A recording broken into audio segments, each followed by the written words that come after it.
Hello, Canucks fans. Welcome back to another episode of Canucks Conversation, brought to you by Bet365. My name is Dave Guardelli. I am joined by Harmon Dial. Final game day edition of the 2024-25 Vancouver Canucks season. No playoffs, if you haven't heard. This is it. So we're calling this a farewell to the 2024-25 Canucks. Harm, when I say 2024-25 Canucks, what are you going to remember? Just massive disappointment, to be totally honest with you. I think after last year's success, making it to Game 7 of Round 2, you finally thought after years of this core underperforming and this market suffering for so long, you thought they finally had it together last year. And for them to follow it up with the season that they did, where they don't even make the playoffs, when a lot of us were looking at this roster and going, this team could be a dark horse Stanley Cup contender. And that wasn't just local bias either. You look at the betting lines at the start of the season. Dom Luszczyszyn's model rated the Canucks very highly, had them rated as one of the top teams in the league. And we knew, okay, to some extent, they're likely not going to finish first in the division and be in contention for the President's Trophy like they were at times last year because of the PDO bump. But still, with the improved defensive structure, they had some of the signings they made. There was so much optimism that, okay, this could be the start of some type of contention window. And for them to fall flat on their face, and of course, there were a lot of factors that went against them as far as injuries. It's still just massively disappointing. It's sort of like when they made it to the Vegas series in the bubble, and then the following year stumbled again in that COVID shortened season. Now, completely different. I think that one felt more dystopian because it was also at a time when fans weren't going to NHL games, and we had the pandemic and everything. But similar sort of vibes where you think they're finally back on track, only for them to take this massive step back. I hope management takes some ownership here this weekend or this week whenever they speak at the end of season media avail. Like, I really hope there is some ownership because there hasn't been yet. And I mean, I guess it's hard to do that in season, but I hope looking back that we just hear, yeah, we probably miscalculated the defense. We probably didn't make the best decisions on defense, and that really hurt this team. You look at, again, we talked about Vinny Desharnais, Noah Juulsen, these guys that you can't even believe when you think back on it, even played for this team. Like, you look back on it and you just see all these names, and we're going to do that later than anyone else. Jacob's prepared it for us.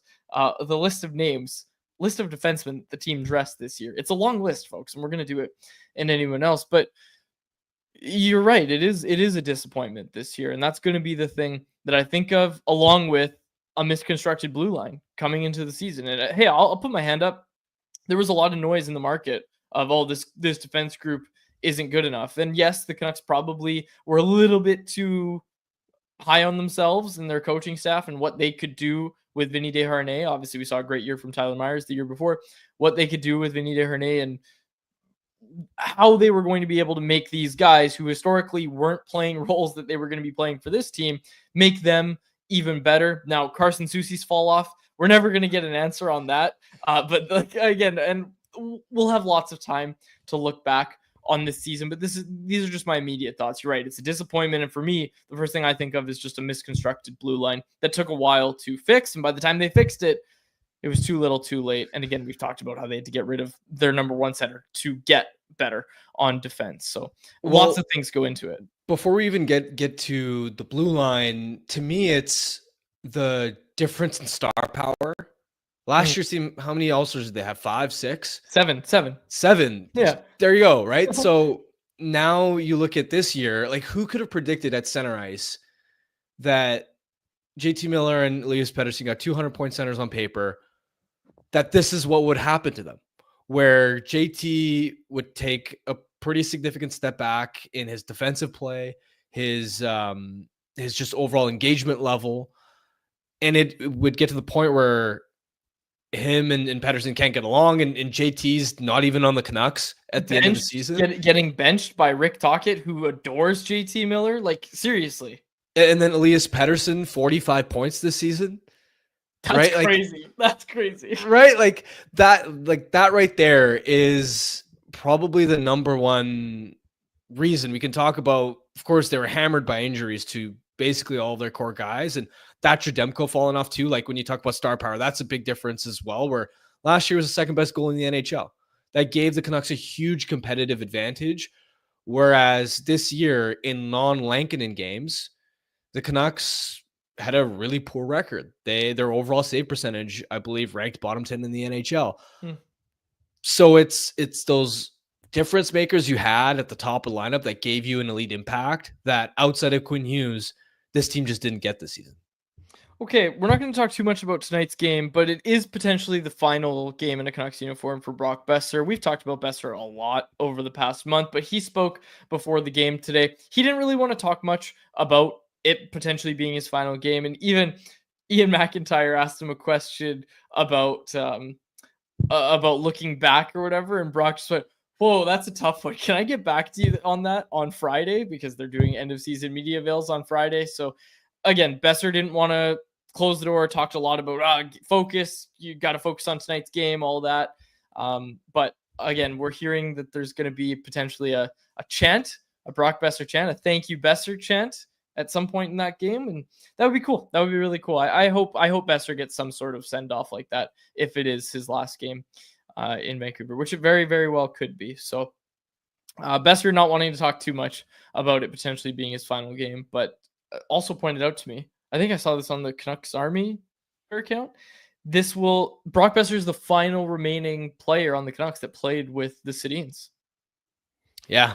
And obviously the longest tenured Canuck. So everything that he's been through, he was the OG young guy outside of Horvat, obviously, that gave you promise for the future. Right. That's what I really remember him best for, and just arriving on the scene and even signing with the Canucks at the end of his college campaign. I think he had Scoring 4 right goals away. and Yeah, 9 scores right games down away. the stretch. Yeah. That electric rookie year where he was neck and neck with Matt Barzal for the Calder. Of course, there were a lot of ups and downs where sophomore campaign wasn't the best in Vancouver, and at times he was dealing with injuries and underwhelming play. But then, of course, last year as well, erupting as a 40-goal scorer, so many clutch playoff moments. I think that game against Nashville, can't remember if it was game 3 or game 4, but being in the building to watch him on the road. You think the Canucks are out of it down 2 goals late. He scores twice, has the hat trick. They force the game to OT. Lindholm wins. That's going to go down as one of the most memorable Canuck playoff moments of the 2000s. So he's been through a lot in a Canucks uniform. I think he really loves it here and has built up a lot of fond memories, and it's a special place for him in his heart. And like you said, I hope he gets the send off he deserves. He's the type of player that you're going to root for no matter where he goes. Yeah, you put it well. I don't have anything to add. Yeah, I don't know. This would have been so much easier if they just traded him at the deadline. If they just said, like, yeah, we're not going to be able to get this done. There's your farewell. No problem. Whoever they traded him to, maybe he comes and has a visit in Vancouver and it's over, but it's not over. We'll see where it goes. Again, Brock wasn't shutting the door on re-signing. He was saying, oh, anything can happen. So we'll see what happens. But yeah, people in the chat are showing Brock some love, saying I'll always cheer for him. That was from Box Van Go. And Conversation as well, making a good point. Brock scores minimum 30 this year if he wasn't concussed. I hope they can find something in the 6th year by $7.5 million range. Okay. I want to talk about our chat real quick and our super chat charity partner, the BC Mental Health Foundation. Want to make sure your question or comment gets on the show? Hit us with a super chat. Proceeds from our super chat will go to the BC Mental Health Foundation, changing the face of mental health and addiction by supporting breakthroughs in care, public understanding, research, and knowledge exchange. Kevin Lankin is starting tonight, right? I haven't double checked that. I hope it's. I believe it is Lankinen. Yes. I hope they just said, "Wow, Nikita Tolopilo basically got a shutout.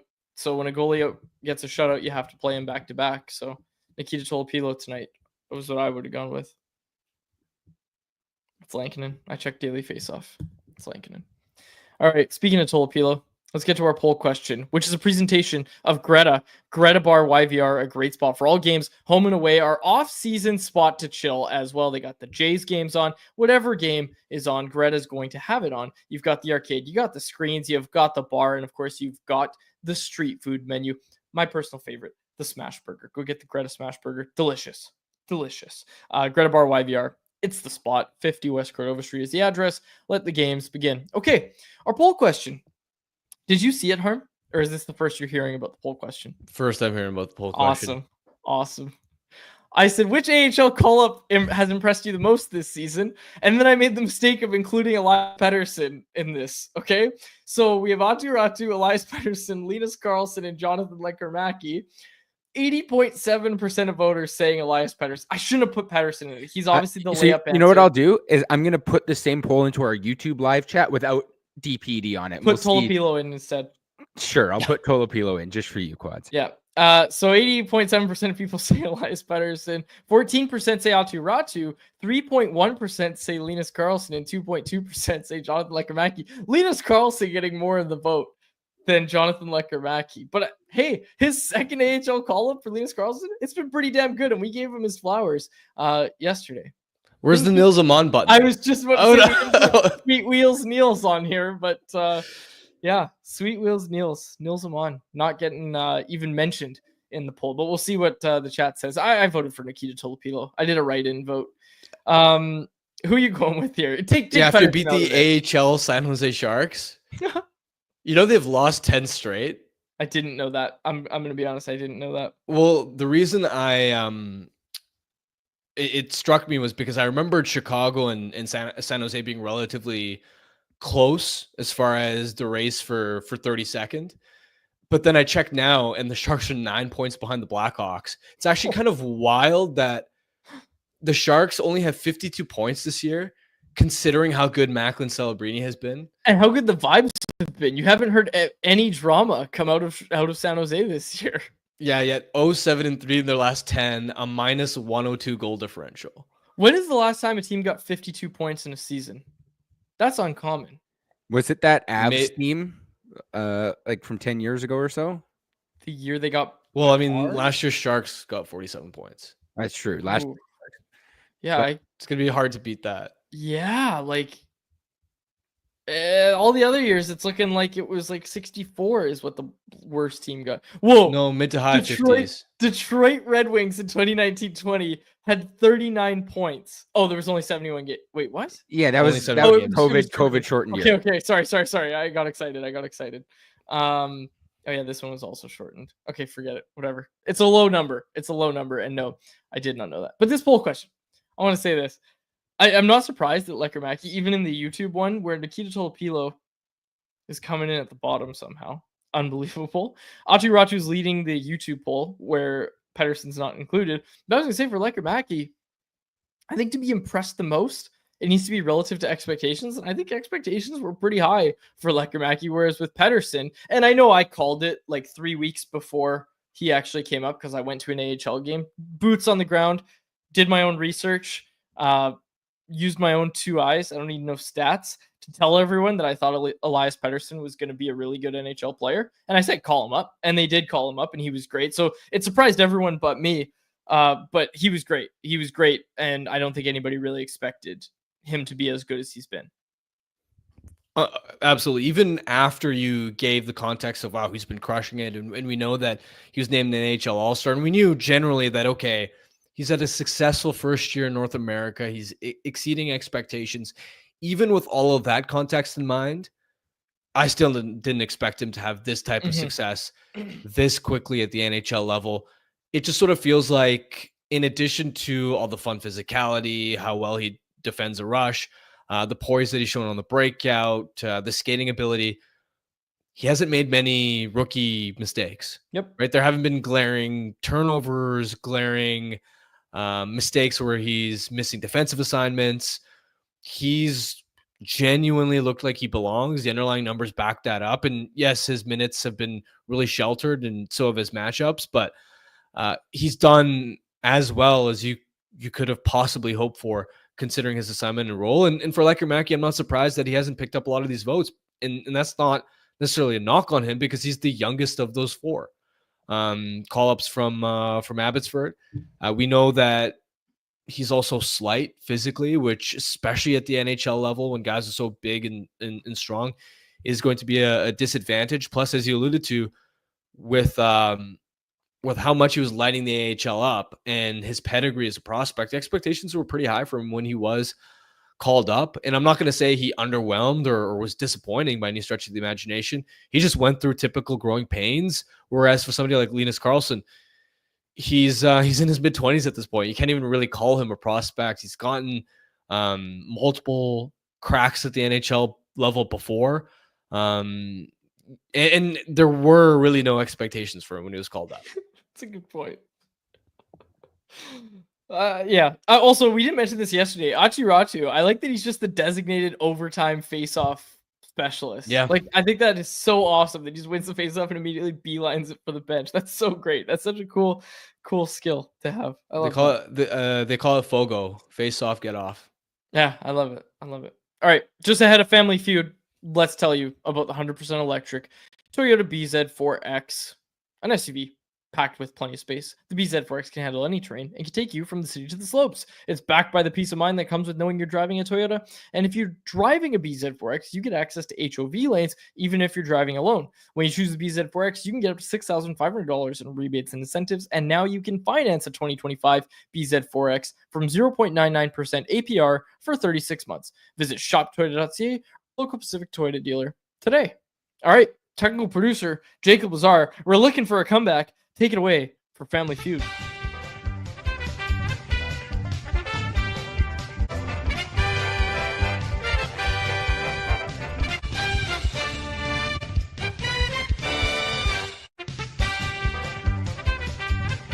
All right, there we go. Now I'm good. I had to let the intro music keep playing. Had a couple things I needed to fix, but I'm ready to go. And it's time for another edition of Canucks Conversation Family Feud. You guys lost last week. You guys have been on an absolute heater in the second half of the season, but you guys lost last week. We only have a couple of these left. I think we decided we're going to do two more, and we'll call that the end of the regular season. We'll still do that throughout the off season through the summer, but it won't be a weekly segment after May the 1st. So can you guys get to 20 wins? Yeah, it would be possible. If you guys win out, you get to 20 wins on the season. So let's make that the goal as we head into another round. And for those of you who have never tuned in before, I will go over the rules. Quad's going first. He's going to have 25 seconds on the clock. His time will begin when I finish reading the first question. If he can't think of a response, he can say pass, and we'll come back to it at the end if we have time. All right, Quads, are you ready to go? Yes, sir. All right. Name an enforcer / tough guy that past or present that you hated seeing the Canucks play against. Brad Marchand. Which current Canucks skater would make the best goalie? Elias Pettersson. How many Canadian teams will make it into the second round of the playoffs? 3. Name a Canuck past or present that was once a teammate of Alexander Ovechkin. Nick Dowd. Name a Canuck who wore jersey number 25. Mike Santorelli. There we go. All right. And I will tally up your score here. I think I did well. Also, Jacob, the chat wants Family Feud to be weekly in the off season. All right. Well, I guess we'll do it weekly in the off season. If you know what? Here's the thing. If people will still listen and get the survey filled out, then yeah, we'll do it weekly. That's what Yes, because we're going to have fewer shows in the off season. So what I don't want is we plan for Family Feud and then all of a sudden we have like 32 responses to the survey and we can't do it, right? So exactly. Hey, as long as you guys keep filling out the surveys, we'll keep doing it. That I can promise. Cool. People said I did well. Harmon, you can hear me. I'm tallying it up. I don't think you did well at all, but we'll see as I finish. I thought I did all right. I don't know. It was a little tough. We might be on the precipice of a little mini skate. The haters in the chat that usually are saying, "Oh, you suck" at Family Feud, like they were like RE45, although he's not a hater. He said, "Solid run from Quads." Karn, who's my biggest hater, said, "Good job, Quads." People thought I don't know. I think I did pretty well. I think it was a tough survey, but I think I did pretty well. Jacob's listening back to an answer. Yes, I had to go back and listen to an answer. That's not a good and- sign. It's like, uh-oh. Okay, Scrolling I all the way finally down. got your score tallied up. It took a while. You got 54 points. So Harmon's Ooh. gonna need 146. Sorry, Yeah, Harm. it's over. I ain't winning this one. I don't know, because there's still some number ones out there. Dude, I wouldn't- don't know if anyone has ever gotten 154. Like I got- between I us got- and around. I got Oh, no, 179 a yeah, couple. quads- I've got over like Okay, 180 all a couple right. times. Yeah. So it's your going turn, second. Harm, I don't know, man. but you have a lot of number ones because apparently I didn't in get fact, them. you have all 5 number ones still available. It's basically like you're Alright. going first. All right, I'll go over the rules Okay. once again. Harmon, you're going to have 30 seconds on the clock. Your time will begin when I finish reading the first question. If you give one of Quad's answers, I will ask you to try again. You'll also hear the buzzer. And if you can't think of a response, say pass. We'll come back to it at the end. All right, Okay. Harm, are you ready? Yeah. Name an enforcer / tough guy, past or present, you hated seeing the Canucks play against. Bufflin. Which current Canucks skater would make the best goalie? Elias Pettersson, the forward. Try again. Talon Myers. How many Canadian teams will make it to the second round of the playoffs? 3. Try again. 2. Name a Canuck past or present that was a teammate of Alexander Ovechkin. Braden Holtby. Name a Canuck who wore jersey number 25. DPD. Great work by Harmon. You know what? Harmon gonna be might have close. clutched this. Let's go. Harmon might have You clutched think this. so? Didn't you say old 25, not current? It just says name a Canuck who has worn jersey number 25. Oh, okay, cool, Yeah. awesome. Do you know who I said, Harm? Who? Mike Santorelli. Well, I didn't even know anyone else who wore 25. I was literally thinking if Quads pick DPD, I'm literally not going to know who else to say. You lucked out because there's a guy, an Italian guy from Vancouver was a sufficient answer. All right, let's go through here and see what you guys were able to come up with. First question, Quads, only 2 points for Brad Marchand Damn. for tough guy or enforcer past or present. But Harm nailed the number 1 answer with Dustin Bufflin. Only such a good answer. Only 16 points, though, because there was a lot of different Oh, responses. man. Who are the other Yeah. responses? Lucic, Chara, Mm. Michael Furland, Furlan, Duncan yeah. Keith, Brent Seabrook, Bob Probert. There was a lot of different answers in there. Someone even said Kiefer Sherwood, and I thought that was funny. Mm. Obviously, with him coming to the Canucks, thanks to Quinn Hughes not wanting to or hating to have to play against him. So that was a good response for whoever dropped Kiefer Sherwood in there. All right, current Canucks skater you think would make the best goalie? Both of you guys saying Elias Pettersson. He only had 6 points. He was quite far down the list. But Harm, your second answer was the number 1 answer. Tyler Myers, All right. going with the size and net. Marcus Pettersson was the number 2 response. Mm. Derek Forbert, the number 3 response. And then actually DPD had more responses than forward Elias Pettersson with 7 points. So you got back-to-back number 1s there, Harm. That brings the your total to 51. So you've almost matched Quad's score already. Here we And go. you need 95 to go in the last 3 rounds. Come on. Well, how many Canadian teams will make it to the second round of the playoffs? Both of you guys said 3 at first. That was the number 2 answer. 2 was the number 1 answer. Nice. So Nice. Harmon, once again, his second response is number 1. How many points I get? 44. Oh, okay. Ooh, that's Okay, big. We're close. So there's only 6 possible answers there. 0, 1, 2, 3, 4, or 5. And 5, in theory, is not possible anymore. It was at the time of the survey, but no one said 5. Okay, And so no we one need- said 0. We need 50. So We need 50 on the final 2. we need 51. Have a shot on the here. final 2. Okay. Name a Canuck past or present that was once a teammate of Alexander Ovechkin. Nick Dowd was Quad's response. He was on the board. He was the number 3 answer. Braden Holtby was the number 1 answer. Nice. 32 go. points for Holtby. Let's go. Let's go. Also in the top 5, Jay Beagle, Anthony Mm. Beauvillier, and Brendan Morrison had that 1 year with the Caps in the late 2000s. Oh, yeah. So that was a good response for whoever pulled Brendan Morrison. All right, you only need 19 on the last answer. Is Harmon going to pull off the massive comeback? Name a Canuck who has worn jersey number 25. Mike Santorelli, Quads, was the number 4 answer with 7 points. Number 3 answer was Kevin Bieksa. If you remember, when he first came up with the Canucks, he wore number 25 in his first season. The number 2 answer was Jacob Markstrom. So Oh, yeah. Harm I couldn't don't think of know if another Mark- 25. Markstrom, Elias Pettersson, DPD, sorry, Elias Pettersson, DPD, the number one answer. Let's go. Wow. 33 points. Unbelievable. Harman pulls 160 in the second round.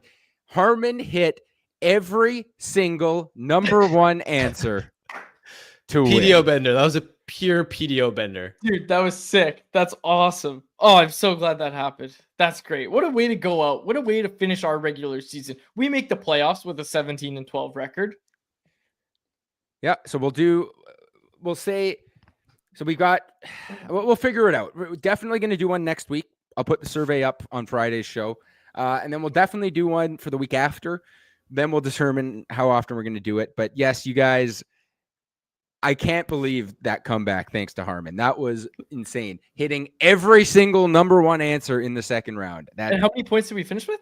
You guys finished with 214. Wow. So if you missed one of those, we might not have gotten it. Hell yeah, Harm. I mean, yeah, you could have still won if you'd picked Markstrom instead of DPD. You could have still won if you'd picked Lucic instead of Bufflin, but it would have been tight. And hey, Harman left absolutely no doubt. Love it. Good work. Question for next week. What city would you like Elias Pettersson to spend his offseason? All right. Thank you, Jacob. Let's get to anyone else. Jacob's going to be back in the show later because he's got something for us later. It's time for anyone else, which is brought to you by the Vancouver Canadians, who I'm sure you've heard by now are back at the Nat. Okay, they lost in the season opener, the home opener last night. They lost that game, but it was still a great chance to go watch some Blue Jays prospects. And it's a chance, even if you don't follow baseball prospects like I do, it's a great chance to go watch some pro baseball and have a great time in a great environment. We've talked about it before. There's a ton of giveaways coming. And this weekend, there's one that Harman and I have circled. Two of them, actually, that Harman and I have circled. It's the Saturday Matinee. That is spelled MATIN-EH. So A, where they're going to debut the Lumberjack jersey. And there's also the giveaway as well, where they're going to be giving away those beautiful Lumberjack jerseys. And Jacob, I'm understanding the players are wearing these jerseys on the field, right? Are they actually? Yes. I wasn't aware of that, but pretty cool if they do. They are wearing these jerseys on the field, is what my understanding of it. So minor league baseball is a lot of fun, obviously, as we've talked about before. And then obviously the Retro Toque giveaway, first 500 fans, 12 and under. It's just beautiful. The Vancouver Canadians Retro Toque, awesome. And like I said, that White Spot Family Fun Sunday means that kids get to run the bases after the game. For tickets, call 604-872-5232 or check out canadiansbaseball.com. Don't forget about the Friday nooner at the Nat as well. First pitch at 1:05 on a Friday. It's great. Leave work early. Who cares? We're going to be back on Friday. We don't know when we're going to be back on Friday. No show tomorrow. Friday, there's going to be end of season media avails. Saturday, there's also going to be management media avails. So Harman and I are going to be back on Saturday to do another show as well. So we're taking Thursday off, back on Friday, back on Saturday, and then taking Easter off as well. So we'll be back on Tuesday. But that's your programming notes for Canucks Convo. But it's going to be an interesting weekend. And for anyone else, I wanted to start with this. What do you think the number one question that management needs to answer is coming into this? And I'll give you a second to think about it because I've got a couple. One question that I think they're going to get asked, and if they don't, I'll just ask it, so I know they're going to get asked it. How open are you to trading prospects to make this team better? Because we've seen a lot of fans disagree with what we were putting out yesterday, where we're talking about, you got to go get that center. You're probably going to have to give up a pick. You might have to give up a couple really good prospects as well. Like, let's face the facts here. Teams were calling about the Canucks prospects at the deadline. Patrick Allvin even said as much at his trade deadline media avail. He said teams were calling and asking for our good young players, but I didn't want to move any of them. Has that changed at all, or is that still the strategy? Because they didn't want to do it at the deadline, which I understand, but has that changed at all going into the offseason where they clearly need to address their center depth and they need to get better up front? I just wonder if that philosophy is still the same. To me, that's the number one question that I'm going to be asking them.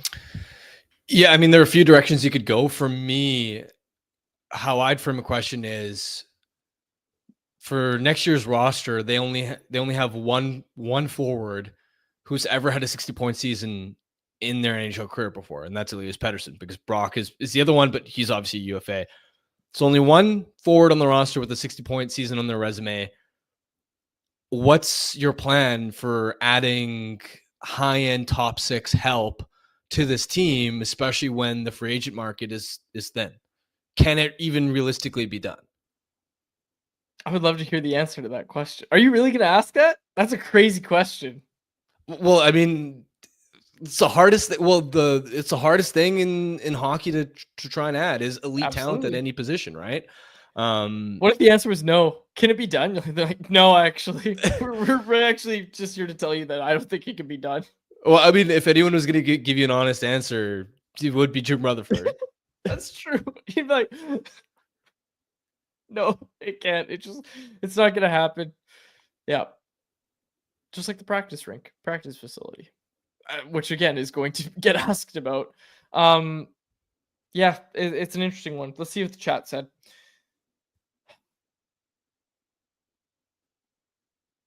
Okay, no one had any response to that, but we do have anyone else's, so let's get into them from the chat.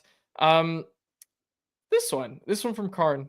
He said Lekkerimäki has the most potential and should play next season, but Ratu's improvement has been impressive and unexpected. I will admit, like, I wasn't looking at Ratu as being a guy who was penciling into next year's lineup, but I am now. Like, I am saying, at worst, he can be a really good 13th forward for your team. At best, he's a solid 4th or maybe even 3rd line center, but really, solid 3rd line center is probably a bit too much, but a good 4th line center heading into next year. Let's also not forget he made the team out of camp as the 3rd line center with Pius Suter on the shelf out of the gate.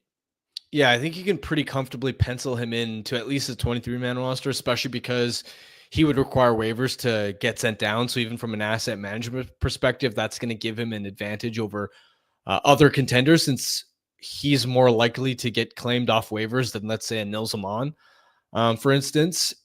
But beyond that, we'll have to wait and see in terms of just how big of a role he's going to be ready for. You obviously hope that he builds on some of the success down the stretch, is able to get even a hair quicker in the offseason, and is able to have another monster training camp. But you never know, right? Sometimes players will show well down the stretch, and for whatever reason, it's obviously in meaningless games, and then it doesn't actually carry over the next year. But at minimum, I'm expecting him to make the 23-man roster. I talked about this earlier, but I'm writing an article right now. It's actually going to go out tomorrow. I think I'm going to finish it tonight. It's going to go out tomorrow morning, of things that you forgot happened this season. Obviously, we talked about some of them already. The Jiri Patera waiver claim war between the Canucks and the Bruins. But another one is that this team's dressed 36 skaters this year. And again, we were talking about this right before the show, that, yeah, that doesn't really surprise you, but there's been 14 defensemen, and we're going to try to name all of them. Now, I haven't looked at the list because I was workshopping this with our pal Jeff Patterson, who was helping me come up with stats and different ones that we could put. And he said there's been 14 defensemen that have dressed for the Canucks NHL club this year. I haven't looked at the list, and neither have you. Jacob has compiled it, and we're going to try to name all 14. So, Jacob, you just tell us, I guess, if we're right or wrong. Harmon and I got to work this out and try to get to 14. So let's just do it. Yep. And like I told you guys before the show, I just did the exercise myself first and then went to double check. I only missed one guy. So I think you guys will be able to do it. Okay. Let's get started. I can name like the opening night roster. I know it was Quinn Hughes, Philip Roenick, Carson Soucy, Tyler Myers, Derek Forbert, Noah Juleson. Like, there's 6 right there. There's Desharnais, but yeah, Vincent Desharnais. There you go, 7. Brandstrom. Yep. DPD, Mancini. Yep. Kudryavtsev. So that's 11 right there? Yeah, you got 3 more. Have we named Marcus Pettersson? You just did right now. 2 more. There you go. Okay. All right. Well, one of these guys was my miss. And one of these guys I got. Guillaume Brisebois, did he play? Guillaume Brisebois did play. All right. You're missing so we got one more defenseman. I can't believe this is 14.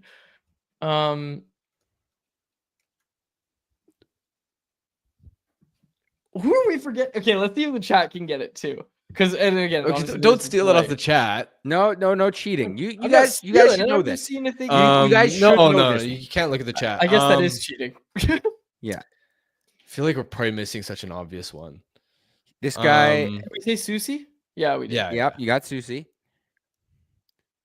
Who else is down in Abbey that might have like played a game? Well, Lannon didn't play a game this year. Nope, no. it's not Willanen. McWard didn't. No. It's not Did he? McWard. No. He got called up very briefly. Played a game. Okay, Jacob, did the guy play one game or is it more than that? I think it was 3 games. Let me double check. Mark 5 games. Friedman. Mark Friedman. Mark It's Mark Friedman. Okay, there we go. There we go. Friedman played 5 games. He had 10 PIMs and was a -4. No one in the chat got that. Nobody in the chat got So it. I got Friedman. I forgot about Brisebois. Mm. And then yes, and actually, you know what? Good for Mark Friedman. Since his trade, he's sent for future considerations to Nashville. So with Nashville's AHL affiliate, he's had 12 points in 20 games and is a +10. So good for Mark. He's had a good finish to his American Hockey League season. I like Mark Friedman. A really, really important mentor actually to Elias Pettersson down in Abbotsford. So shout out to Mark Friedman. I like Mark Friedman a lot.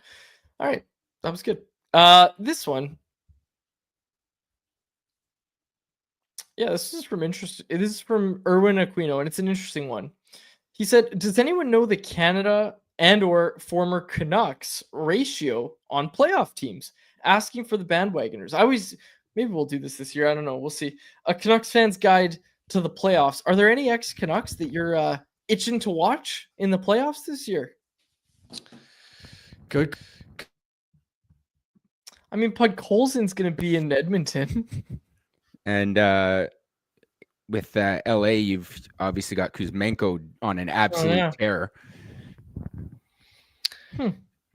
Is that it? I'll be honest. There aren't that many that are like, ooh, I'm really intrigued to watch this ex-Canuck. Yeah, like even Pud Colson and Kuzmenko, it's like, all right, cool, Yeah. sweet, awesome. I think St. Louis actually does have a lot of Canadians. They always have a good portion of Canadians. Vegas does as well, but I don't think you're going to get Canucks fans cheering for the Golden Knights. Speaking of Canadians, how nervous are you heading in tonight, Jacob?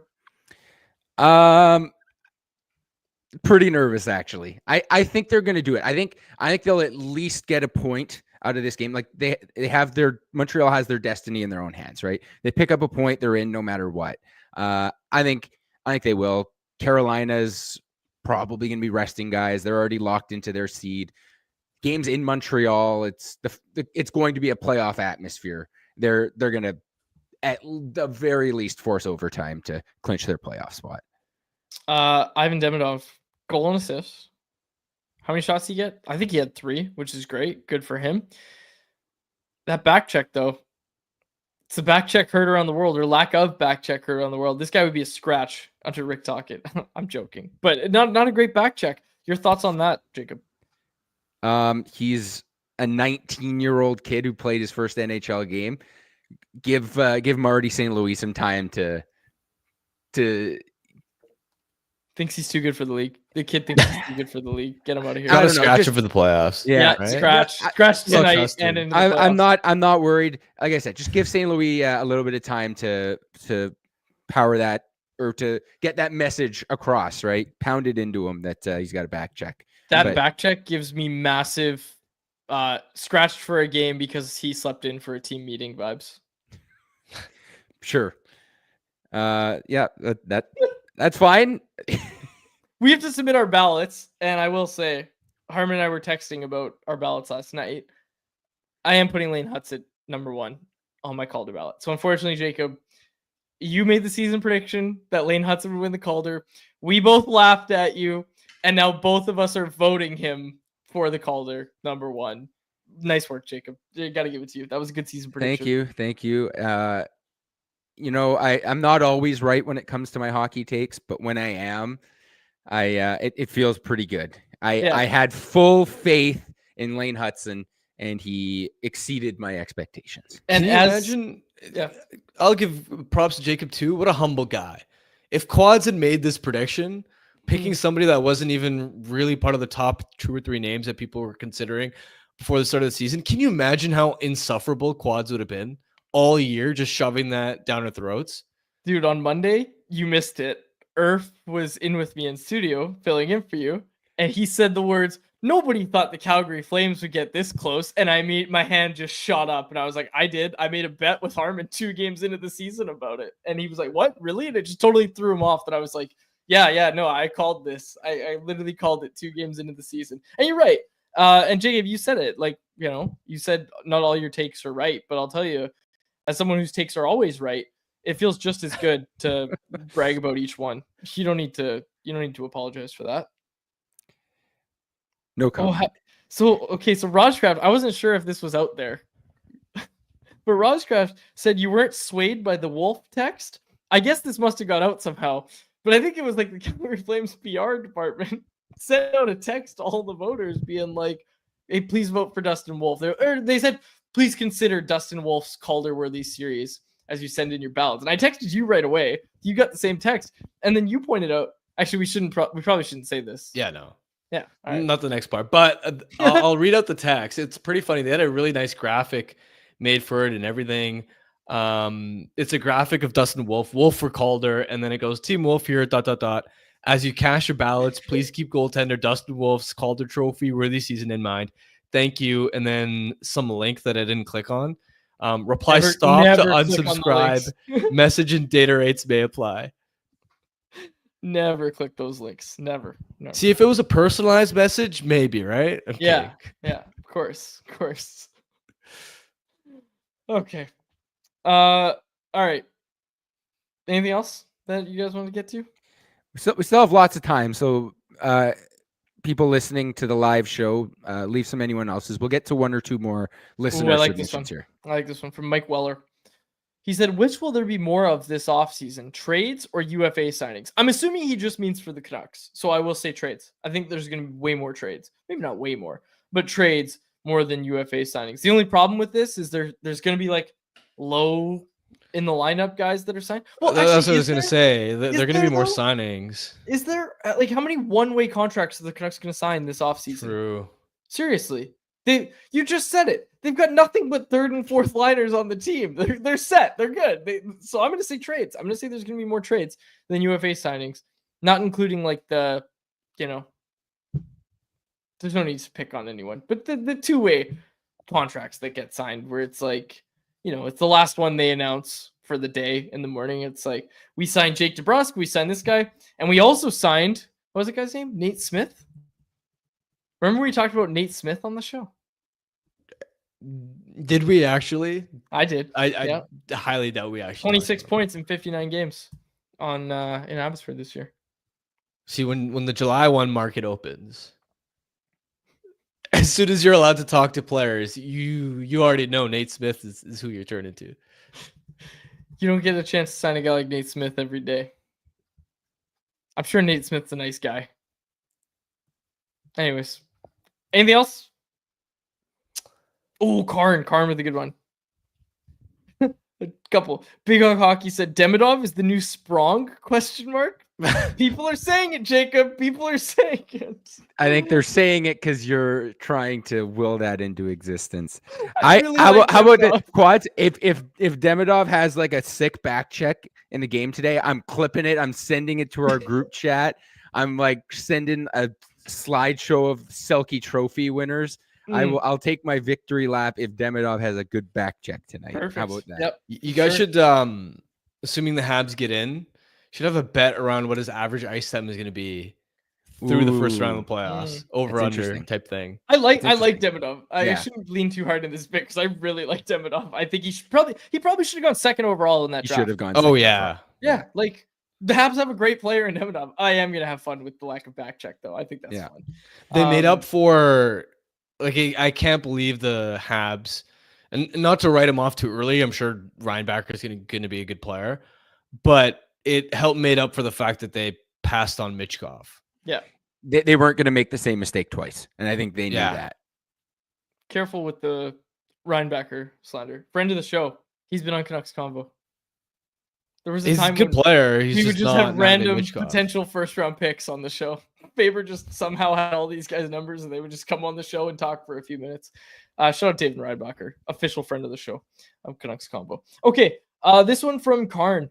Who's going to be the next Pius Suter? Is there going to be a late off-season signing? I was at the zoo in August when they signed Pius Suter. Is there going to be another one of these? I'm going to say yes. I think the Canucks are going to have a hole in their lineup late to the offseason that they're going to fill with a guy that everybody's like, oh, that's a pretty sharp name to add. And I'm not expecting you to have an answer of who that guy is today. Yeah. I definitely don't have one because it could be a guy that is left without a seat at the table. In a way, Kevin Lankinen was the next Pius Suter. Well, even Daniel Sprong in a way. Daniel Sprong, but Pius Suter worked out. Daniel Sprong played 29 NHL games. Yeah, okay. Pius Suter attempt. You're right. Who's going to be the next Pius Suter attempt? But who's going to be the next? And I at least I think the question is who's going to be the next late signing that signs with the Canucks and turns things out. You could put Pius Suter, Dakota Joshua kind of in that same conversation. Kiefer Sherwood was a guy like that where he signs the deal. He signed for 2 years, but like Kiefer Sherwood, when he hits the open market, is going to get paid a ton more money than he's making with the Canucks right now. And again, I know Kiefer Sherwood didn't come late in the offseason, but I wonder if there is going to be that late addition to the team. It'll be interesting. It'll be interesting to see. Callie Canuck asked how many times I've gone to the zoo. Once. I said that before. Once. And Jeff Patterson's a zoo expert, and he told me about other zoos. I don't know. I liked the zoo. Didn't love the zoo. Not going to lie. But yeah, I don't know. I was at the zoo when they signed Pius Suter. I like the drafts. That's so cool. Anyways, let's get to our Bet365 bet of the day. Brought to you by, you guessed it, Bet365. Do we touch the Habs game, or would you rather we didn't, Jacob? Absolutely not. Okay.